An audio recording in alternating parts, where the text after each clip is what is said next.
সংবাদ সবাইকে স্বাগত জানাচ্ছি। আমি ফিরোজ তোহা। শুরুতেই সংবাদ শিরোনাম জানিয়ে দেব এই মুহূর্তে হাতে পাওয়া সর্বশেষ গুরুত্বপূর্ণ আপডেট আন্তর্জাতিক সংবাদ। শুরুতেই থাকছে ইরানকে হয় চুক্তি করতে হবে নয়তো সম্পূর্ণ আত্মসমর্পণ। মার্কিন প্রেসিডেন্ট ডোনাল্ড ট্রাম্প বলেছেন ইরানের সামনে এখন দুটি পথ খোলা রয়েছে, হয় একটি চুক্তিতে পৌঁছানো নয়তো সম্পূর্ণ আত্মসমর্পণ করা। ইরান আলোচনা অনাগ্রহ দেখাচ্ছে বলেও অভিযোগ করেছেন তিনি। সোমবার ট্রাম্প সামাজিক যোগাযোগ মাধ্যম ট্রুথ সোশ্যালে দেওয়া এক পোস্টে বলেন ইরানের নেতৃত্ব দ্বিমুখী আচরণ করছে। তার দাবি ইরান আগের বৈঠকের জন্য আগ্রহ দেখালেও পরে বলছে যে কোনো আলোচনা হচ্ছে না এবং তারা শুধু ওমানের সঙ্গে যোগাযোগ রাখছে। এবারে জানাবো শান্তি চায় না ইসরায়েল। গাজা ইসরায়েলের অব্যাহত প্রাণঘাতী হামলায় প্রমাণ করে দেশটির সরকার কোনো ধরনের শান্তি প্রতিষ্ঠায় আগ্রহী নয় বলে মন্তব্য করেছে তুরস্কের পররাষ্ট্র মন্ত্রণালয়।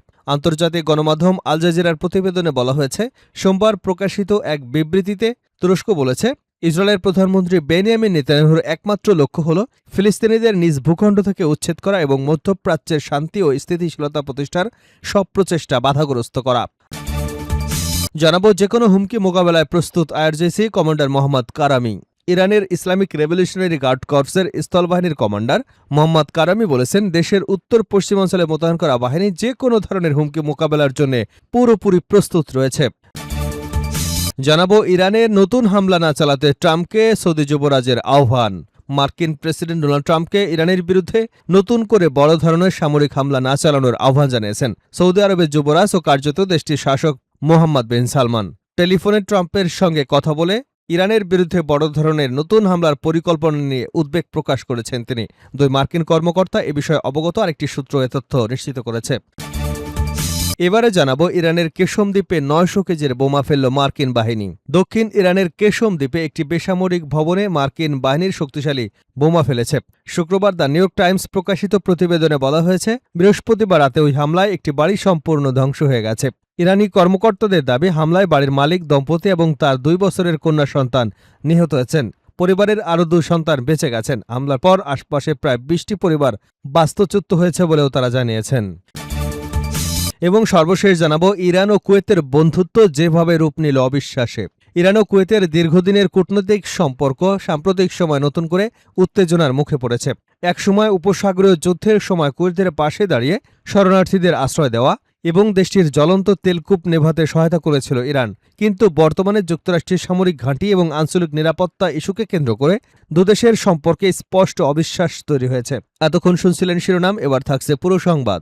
দর্শক, অনুরোধ থাকবে ভিডিওতে একটি লাইক দিন, কমেন্টস করে জানিয়ে দিন এই ভিডিওটি আপনি কোন জেলা থেকে দেখছেন এবং শুনছেন। ইরানকে হয় চুক্তি করতে হবে নয়তো সম্পূর্ণ আত্মসমর্পণ। ট্রাম্প।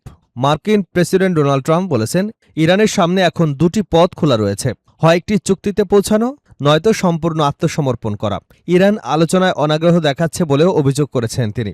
সোমবার ট্রাম্প সামাজিক যোগাযোগ মাধ্যম ট্রুথ সোশ্যালে দেওয়া এক পোস্টে বলেন ইরানের নেতৃত্ব দ্বিমুখী আচরণ করছে। তার দাবি ইরান আগে বৈঠকের জন্য আগ্রহ দেখালেও পরে বলছে যে কোনো আলোচনা হচ্ছে না এবং তারা শুধু ওমানের সঙ্গে যোগাযোগ রাখছে।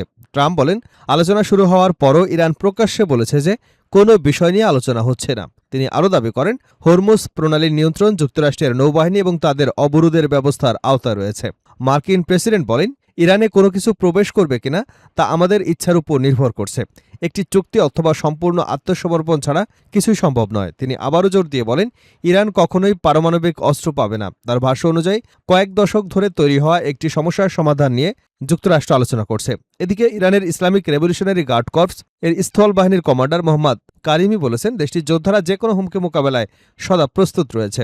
সামাজিক যোগাযোগ মাধ্যম এক্সে দেওয়া এক পোস্টে তিনি বলেন উত্তর পশ্চিম ইরানে মোতায়েন হামজা সায়েদ আল সোহদা সদর দপ্তরের যোদ্ধারা গোয়েন্দা সক্ষমতা, সামরিক প্রস্তুতি, প্রযুক্তি এবং আধুনিক জ্ঞানের সমন্বয়ে যে কোনো হুমকির বিরুদ্ধে চূড়ান্ত জবাব দিতে প্রস্তুত আছে। কারিমি বলেন আঞ্চলিক বাইরের কোনো শক্তি বা সন্ত্রাসী গোষ্ঠীর পক্ষ থেকে কোনো ভুল হিসাব বা হুমকি এলে তার মোকাবেলায় তারা সদা প্রস্তুত। শান্তি চায় না ইসরায়েল। গাজায় ইসরায়েলের অব্যাহত প্রাণঘাতী হামলা প্রমাণ করে দেশটির সরকার কোনো ধরনের শান্তি প্রতিষ্ঠায় আগ্রহী নয় বলে মন্তব্য করেছেন তুরস্কের পররাষ্ট্র মন্ত্রণালয়। আন্তর্জাতিক গণমাধ্যম আল জাজিরার প্রতিবেদনে বলা হয়েছে সোমবার প্রকাশিত এক সরকারি বিবৃতিতে তুরস্ক বলছে ইসরায়েলের প্রধানমন্ত্রী বেনিয়ামিন নেতানিয়াহুর একমাত্র লক্ষ্য হল ফিলিস্তিনিদের নিজ ভূখণ্ড থেকে উচ্ছেদ করা এবং মধ্যপ্রাচ্যে শান্তি ও স্থিতিশীলতা প্রতিষ্ঠায় সব প্রচেষ্টা বাধাগ্রস্ত করা। তুর্কি পররাষ্ট্র মন্ত্রণালয়ের বিবৃতিতে আরও বলা হয়েছে নেতানিয়াহু ধারা ধারাবাহিকভাবে এমন পদক্ষেপ নিয়েছেন যা মধ্যপ্রাচ্যের ভঙ্গুর ভারসাম্যকে আরও অস্থিতিশীল করছে। একই সঙ্গে বিশেষ করে যুক্তরাষ্ট্রের নেতৃত্বে পরিচালিত মধ্যস্থতা প্রচেষ্টাও তিনি কার্যত নস্যাৎ করে দিচ্ছেন। ন্যাটো সদস্য দেশ তুরস্ক বিশ্ব সম্প্রদায়ের প্রতি আহ্বান জানিয়ে বলেছেন, নেতানিয়াহু সরকারের বিস্তারবাদী নীতি এবং সামরিক আগ্রাসনের বিরুদ্ধে আরও দৃঢ় ও কার্যকর অবস্থান নেওয়া প্রয়োজন।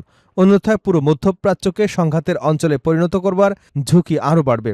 এদিকে যুক্তরাষ্ট্র গাজায় শান্তি প্রতিষ্ঠার লক্ষ্যে নতুন পরিকল্পনা ঘোষণার পরও রোববার ইসরায়েলি বাহিনীর হামলায় অন্তত ১৯ জন ফিলিস্তিনি নিহত হয়েছেন। এ ঘটনার পরপরই তুরস্কের পক্ষ থেকে ইসরায়েলের বিরুদ্ধে কঠোর প্রতিক্রিয়া জানানো হয়। যে কোনো হুমকি মোকাবেলায় প্রস্তুত আইআরজিসি কমান্ডার মোহাম্মদ কারামির দাবি, গোয়েন্দা তথ্য, উচ্চমাত্রার অভিযান প্রস্তুতি, আধুনিক প্রযুক্তি এবং সর্বশেষ বৈজ্ঞানিক সক্ষমতার সমন্বয়ে বাহিনীকে শক্তিশালী করা হয়েছে। তিনি আরও বলেন, যে কোনো ধরনের হুমকির জবাবে আমাদের যোদ্ধারা সিদ্ধান্তমূলক প্রতিক্রিয়া জানাতে প্রস্তুত। এদিকে বর্তমান পরিস্থিতিতে যুক্তরাষ্ট্রের সঙ্গে ইরানের কোনো আলোচনা চলছে না বলে সাফ জানিয়েছেন ইরানের পররাষ্ট্র মন্ত্রণালয়ের মুখপাত্র ইসমাইল বাঘাই। তিনি জানান, বর্তমানে শুধু ওমানের সঙ্গে হরমুজ প্রণালীতে জাহাজ চলাচলের নিরাপত্তা নিশ্চিত করবার বিষয়ে আলোচনা হচ্ছে। সোমবার সাপ্তাহিক সংবাদ সম্মেলনে ইসমাইল বাঘাই বলেন, ওমানের সঙ্গে আলোচনায় কোনো তৃতীয় পক্ষ নেই। যুক্তরাষ্ট্রের সম্পর্কিত বিষয় এবং ওয়াশিংটনের প্রতিশ্রুতি বাস্তবায়নের প্রশ্ন পরিস্থিতি অনুযায়ী পরে বিবেচনা করা হবে। ইরানে নতুন হামলা না চালাতে ট্রাম্পকে সৌদি যুবরাজের আহ্বান।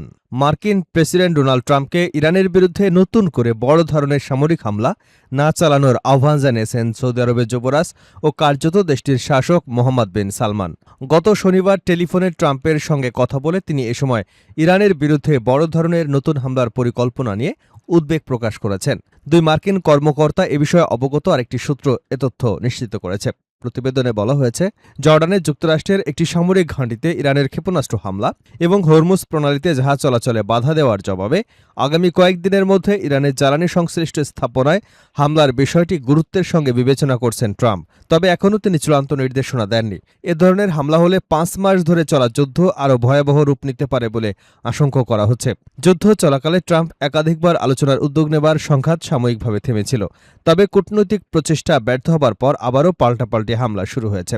ইরান ইতিমধ্যেই হুঁশিয়ারি দিয়েছে, যুক্তরাষ্ট্র হামলা চালালে তারা ইসরায়েল উপসাগরীয় দেশগুলো জ্বালানি এবং গুরুত্বপূর্ণ অবকাঠামো লক্ষ্য করে পাল্টা হামলা চালাবে। নাম প্রকাশ না করার শর্তে একজন মার্কিন কর্মকর্তা এক্সিওসকে বলেন, সৌদি আরব সম্ভাব্য মার্কিন পদক্ষেপ নিয়ে উদ্বেগ জানিয়েছেন এবং হামলার পরিকল্পনা সম্পর্কে স্পষ্ট ব্যাখ্যা চেয়েছেন। আরেকটি সূত্রের ভাষ্য, মোহাম্মদ বিন সালমান ট্রাম্পকে উত্তেজনা না বাড়িয়ে হামলার সিদ্ধান্ত থেকে সরে আসার আহ্বান জানিয়েছেন। তবে এ বিষয়ে হোয়াইট হাউস এবং ওয়াশিংটন সৌদি দূতাবাস কোনো মন্তব্য করতে রাজি হয়নি। এর আগে বুধবার ট্রাম্পের সঙ্গে বৈঠক করেন সৌদির প্রতিরক্ষামন্ত্রী প্রিন্স খালিদ বিন সালমান। বৈঠকের আগে তিনি মার্কিন ভাইস প্রেসিডেন্ট জেডি ভ্যান্সের সঙ্গে সাক্ষাৎ করে সৌদি আরবের অবস্থান তুলে ধরে বলেন, সৌদি আরব ইরানের সঙ্গে উত্তেজনা প্রবর্তনের পক্ষেই রয়েছে। এরপরই তার সফরসূচিতে ট্রাম্পের সঙ্গে বৈঠকটি যুক্ত করা হয়। চলতি সপ্তাহে ইরান সমর্থিত মিলিশিয়াদের বিরুদ্ধে যুক্তরাষ্ট্র ও সৌদি আরব যৌথ হামলা চালালেও সৌদি নেতৃত্ব একই সঙ্গে সংঘাত বিস্তার ঠেকাতে বার্তাও দিয়েছে। সূত্রটির দাবি, ইরানকে ঘিরে চলমান যুদ্ধ এবং বৃহত্তর আঞ্চলিক পরিস্থিতি সম্পর্কে মোহাম্মদ বিন সালমানের দৃষ্টিভঙ্গি তুলে ধরতে এসব বৈঠক অনুষ্ঠিত হয়।